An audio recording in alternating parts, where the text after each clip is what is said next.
Hello guys, welcome back dito sa ating YouTube channel. Kamusta? Salamat nga pala sa walang sawa at patuloy na pagsuporta dito sa ating YouTube channel. So meron na naman tayong update mga boss. So medyo maumbon ngayon sa mga oras na to.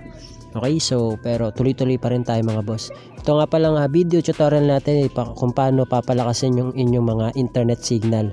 Okay, lalo na po sa mga liblib na lugar. Okay, lalo na kung dead spot po sa mga area nyo. Pwede po kayong humanap ng area na makakasaga po kayo ng maganda-gandang signal.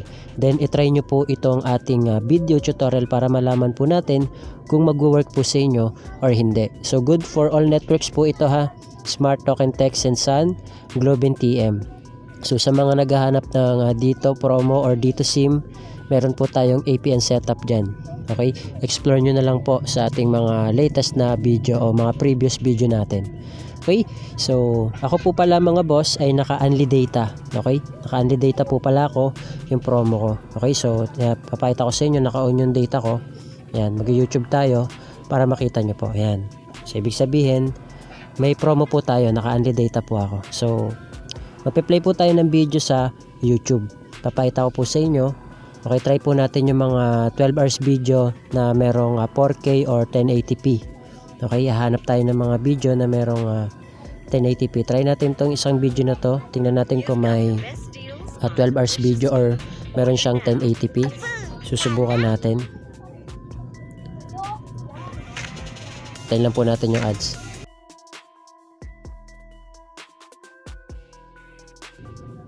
Tingnan natin yung settings. Tingnan natin kung meron siyang 1080p. Ayan, 1080p, try natin to mga boss. Ayan, so ipo-forward natin para malaman natin. Ayan o, hindi naman siya naglo-loading mga boss, nagpe-play naman siya kagad. Ngayon, testing natin yung ating speed test. Okay, speed test natin kung gaano siya kabilis, kung gaano siya kalakas. Dito po yan sa area ko mga boss ha, kasi hindi naman tayo pare-pareho ng mga signal. So try natin yan. Naka TNT po pala ako. Ayan, kung makikita nyo mga boss, 15 lang yung ping or MS natin, tapos pumapalo na siya ng 31. Okay, so good to hear na yan mga boss.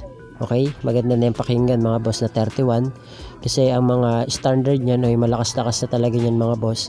Okay, ang minimum sana, okay, good na yung 15 ms to 24. Okay, yung download nyo dapat nasa 15 yan pataas, at yung upload nyo pumapalo sana ng 10 pataas. Okay, so di naman tayo pare-pareho ng mga area, kaya maganda na yan mga boss. Okay, kapag ka mataas yung ping nyo, umabot na yan ng 30 pataas, naku, mahirap na yan mga boss, bumabagal yan.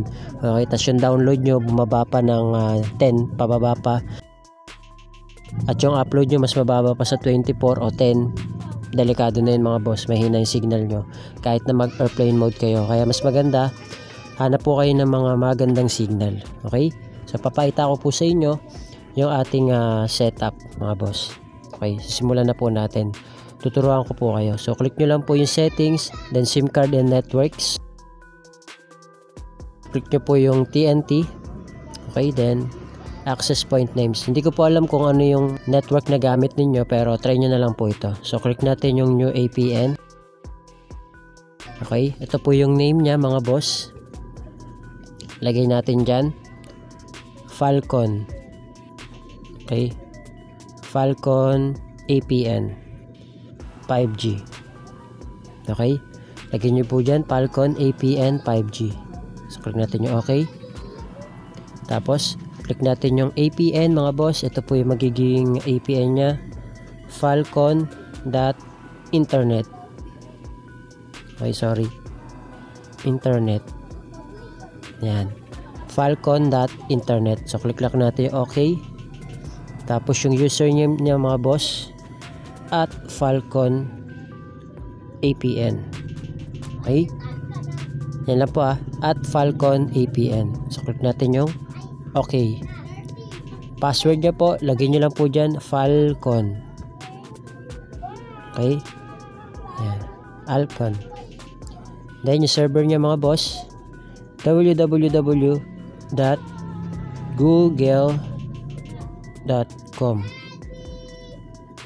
www.google.com. Click OK. Authentication type mga boss, naka-pop lang. Yan. Yung APN mo, naka-default lang po yan. Okay? Lagay nyo po dyan, default. Click nyo lang yung okay. So, authentication type mga boss, naka-pop lang po Pop lang po yan. At yung kanyang APN protocol, IPv4, IPv6. APN roaming protocol, IPv4, IPv6. At yung kanyang bearer naman mga boss, ay pwedeng as unspecified. Unspecified po, ibig sabihin, pwede siya sa lahat. Okay, mapa 2G, 3G, 4G, LTE, pwede po yan, 5G, yan. Pero kung halimbawa, LTE kayo, pwede nyo rin naman po LTE lang. Okay, pwede rin naman dalawa, nasa inyo na po yan. Pero sa akin kasi, LTE lang po yung gagamitin natin para sa mga meron pa rin naka 2G, 3G, okay, pataas. Yan, so pwede yan, support yan mga boss. Click natin yung okay. Then, click natin yung more. Then, save natin. Click natin yung save. Then, click natin yung ginawa nating APN. Click natin yung Falcon. Yan, so makita nyo nag-refresh yung ating data mga boss. Pwede po kayo mag-airplane ng 3 to 5 seconds. Halimbawa, mahina yung internet signal nyo, pwede po kayong mag-airplane mode. Okay? Para lumakas po yung inyong mga internet signal. Okay, para magamit nyo siya. So, try natin siya speed test. Okay, i-test natin ulit. Test again. Pwede kayo mag-airplane mode mga boss kapag humihina siya. Okay, halimbawa ngayon bumaba yung inyong mga speed test. Bumaba siya, halimbawa nasa 0.05 or 1, 2 hanggang 5 lang. Pwede nyong airplane mode ng mga 3 to 5 seconds mga boss. Hanggang sa sumagap yung speed test ninyo, tumaas pa siya. Okay? So, ayan, katulad yan, mababa siya, pero okay na rin niya kasi mas maganda yung 15 pataas. Okay? Pwede na yan. Ngayon, pwede nyo siyang airplane mode. Halimbawa, nababagalan kayo, pwede nyong airplane mode dyan mga boss. Okay? Airplane mode kayo. Then, speed test ulit kayo para matest nyo siya mga boss. Ganun lang gagawin nyo, airplane mode lang kapag alam nyong mahina. Okay? Then try nyo po ulit kagad siyang speed test. Ayan.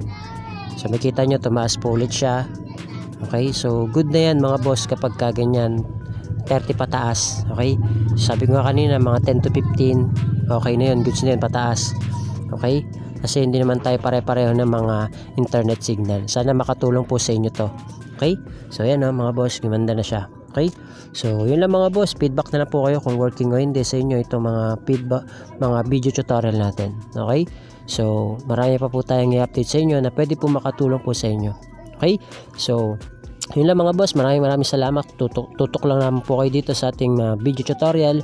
Pwede po kayong mag-like, share nyo itong mga video natin sa mga friends nyo para alam din nila. Pwede po kayong mag-comment kung ano pa yung mga pwede natin gawa ng video tutorial na magagawan ko rin siya. Okay? So, yun lang mga boss. Maraming salamat. Thank you, God bless. See you on my next video.